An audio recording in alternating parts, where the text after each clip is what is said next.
Hello everyone and welcome to the new episode of Stories with Jashan. These episodes are usually long, so there will be timestamps in the description for you to skip around. Then also make sure that you subscribe the channel, as that really helps us to make more of the content.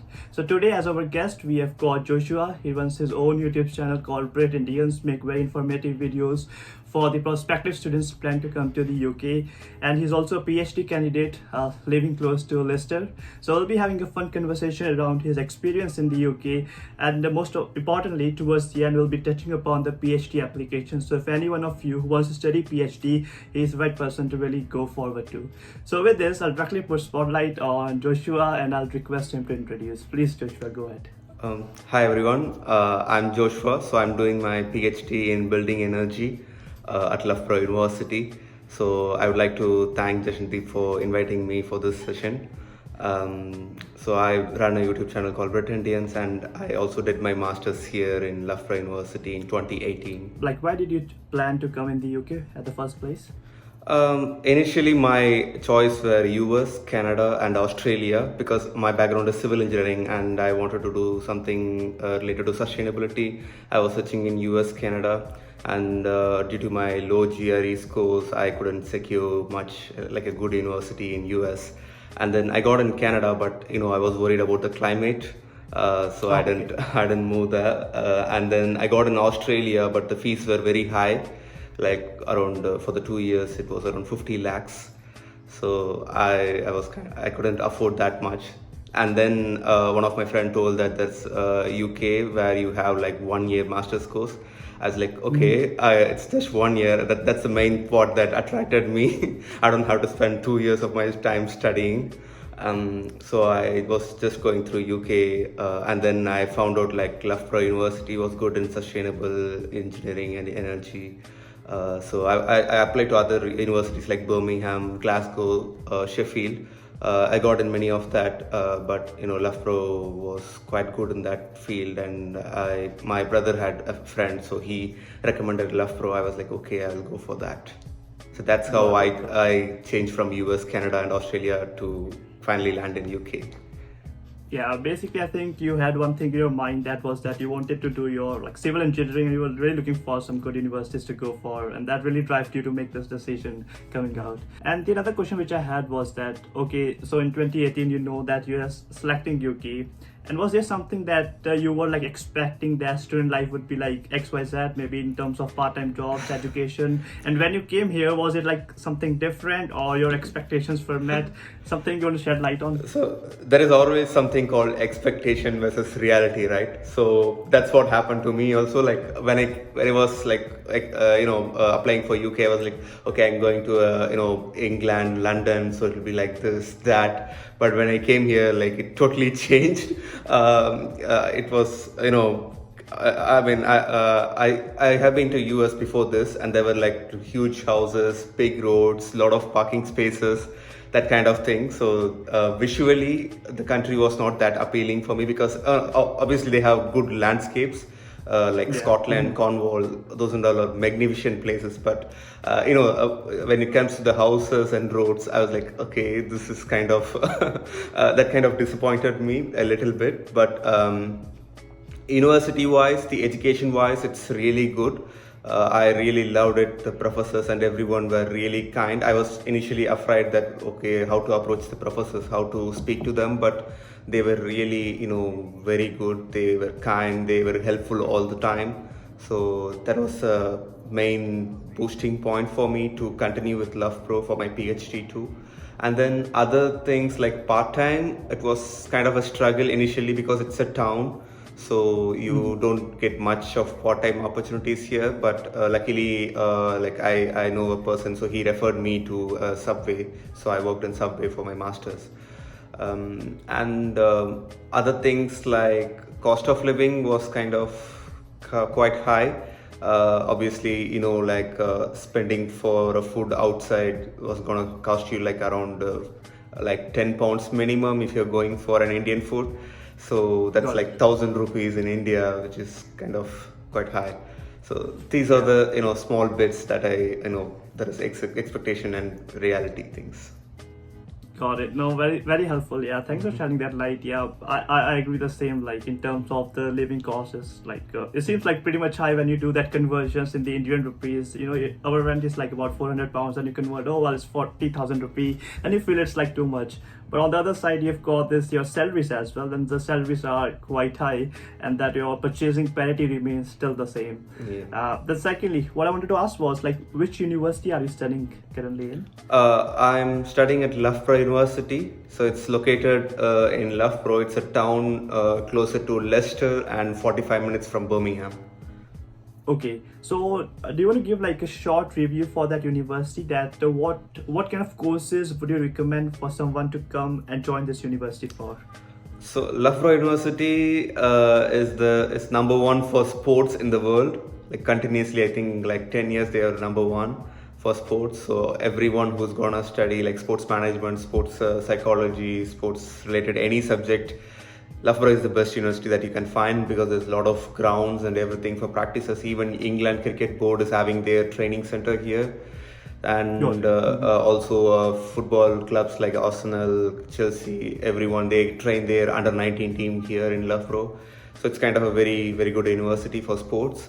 And for engineering, they are good at automotive, mechanical, manufacturing, building services, and then literally all engineering courses. It's good here.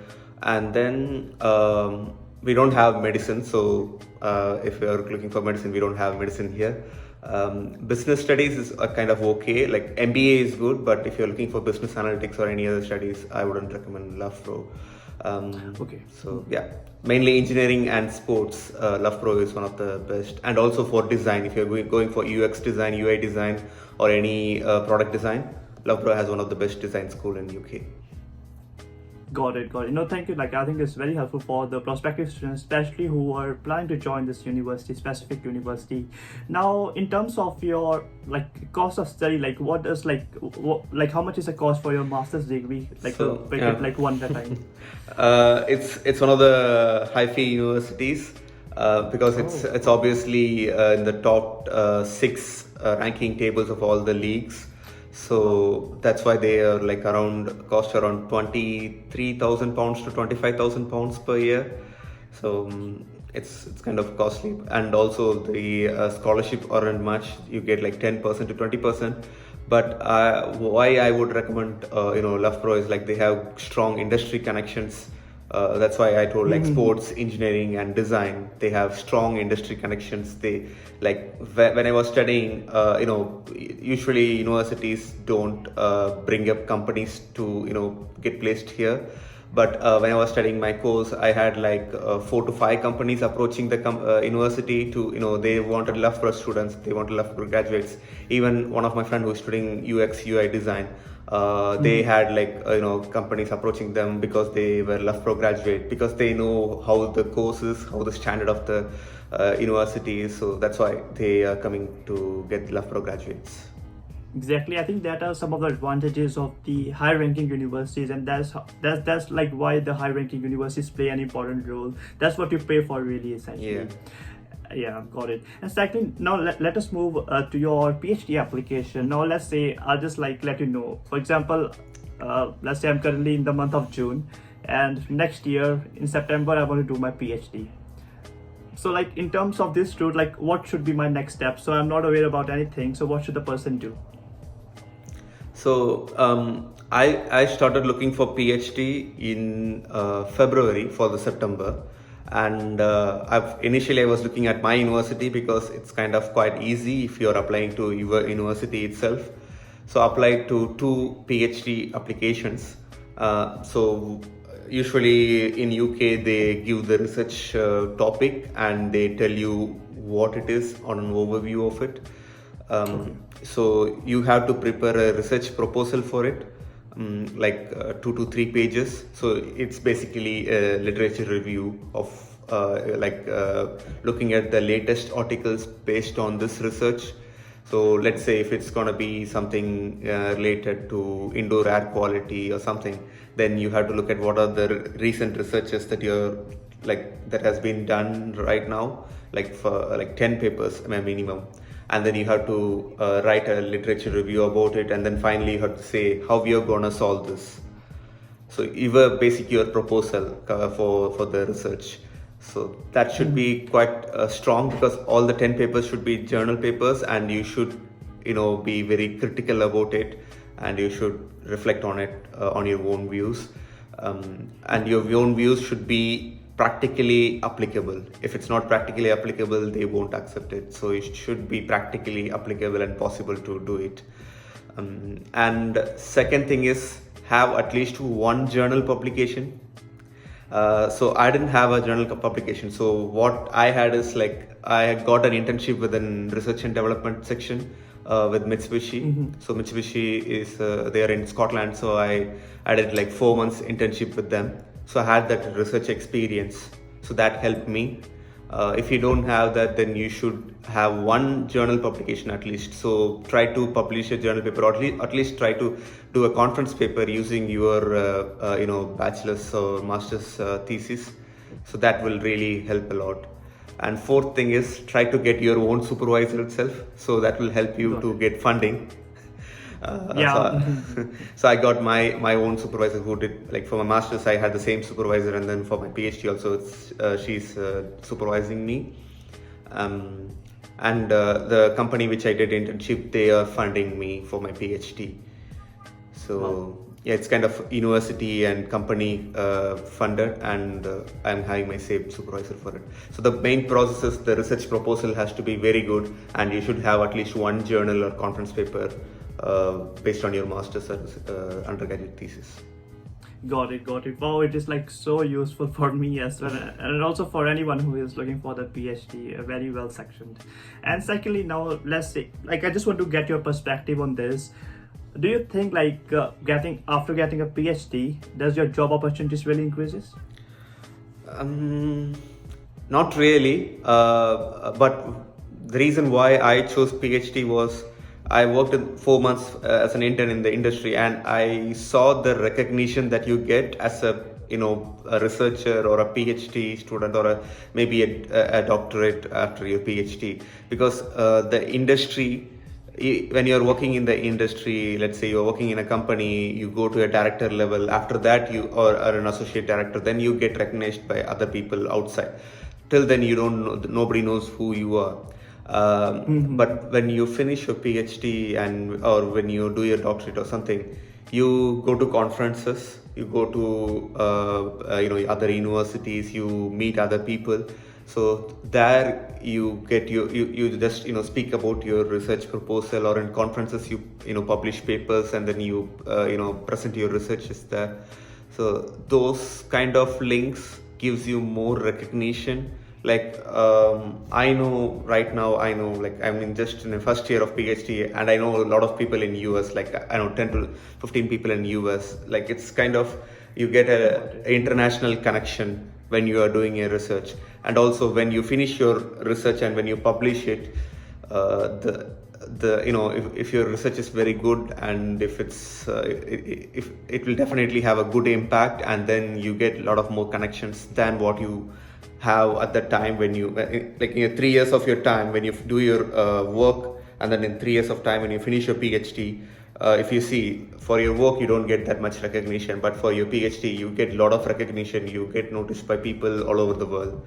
So that's why I chose PhD mainly, and also finally you get a doctor degree, which is kind of the highest in our profession. So that's the thing. Yeah. Got it. So looking forward to call you Dr. Joshu Intro then.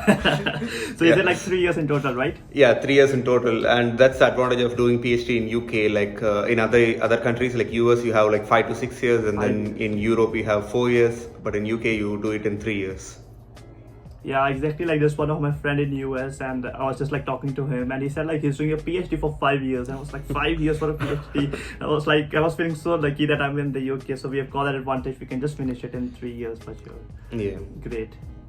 Anyways, like as we wind up this video, any final piece of advice for the prospective students planning to come to the UK? I would always say develop your skills and knowledge in the field which you're gonna do, because skills and knowledge matters than where you study. Because If you're coming as a data scientist or business analyst, then try to study all the programming languages or any other softwares that you want to learn. That will be an added advantage when you're applying for jobs. And then if it's any other field, like try to study what are the skills that is necessary for the field. Because you come here, you do 1 year masters, and there is another one person who's coming here and he's also doing the 1 year masters. So what is the difference between you and him? The skills and knowledge is the only difference that you have between the both. So I would say improve your skills and knowledge. Even like if you're thinking to do a master's, just start it doing before coming to UK itself, so that when you come here, you will have the, let's say, certification or online learning or something. You will have something in your thing and you can add it to your CV, and it will actually boost your job opportunities. That's the main advice I will give to anyone. Yes, no, I think it's very, very thoughtful actually. And also I think I just want to add one more question over here. So like there are few people who have got, I want to just get your perspective over here. Like few people have got the tendency to come here for settlement. What do you have to say to that people, like that kind of section for the people who are planning here to come for settlement? Settlement, obviously UK is a good place to settle, because once you get the ILR and the citizenship, there are a lot of benefits you get, and it's kind of nice. It's a peaceful country, but obviously you have to go through an initial stage. Before that, you have you have to get a tier 2 sponsorship, or you have to go through a 10 long year route to get settled here. So for that, you have to survive here. So some people, without even English knowledge, because I won't say, because I don't know much English. My English not that good. So you don't have to be very good in English, but you should know to understand people, like what they say and how to reply to them in English. So that basic understanding is necessary, because when you're going for a job, you are gonna obviously converse in English. And so you try to improve your English knowledge and English skills, speaking skills. And next thing is, like, whatever skills is required for your job or anything, just try to improve that. Then only you will get the job here. Because they say, like, okay, I come to UK and then I need a job. Nobody is gonna come and give you the job in a plate, like, because you're in UK, they're not gonna come and give it to you. So you have to search for it. You have to search harder, because there are a lot of websites outside. You have to go out, search it, and you have to keep on applying till you get one. Like, I hear from people, they say like 6 months, 7 months they're applying. I applied for 300 companies for 1 year. One long year I applied for 300 plus companies, and then finally I got in only one company. So it's a very, very long journey. So try to keep on trying till you succeed. So that's what I would say. Very great. I think you're like a perfect inspiration for people as well. Honestly, I mean by it, like you started as your master's degree, and then you have been, like, you learned that skills, like you had internship at Mitsubishi, and they were willing to kind of fund you as well for your PhD, which is again great. And now, like, I can see a very bright future for you. I mean, I'm not much younger in age than you, but I can really see that for you, Joshua. And towards the end, I will say that Joshua himself has got his own YouTube channel. So the link for his Instagram and his YouTube channel will be in the description. Make sure to check that out. And as I said, like, for anyone looking to do PhD, he's the right person who will be able to guide you. So if you find some value out of this video, make sure to give it a like, and thanks for watching this video.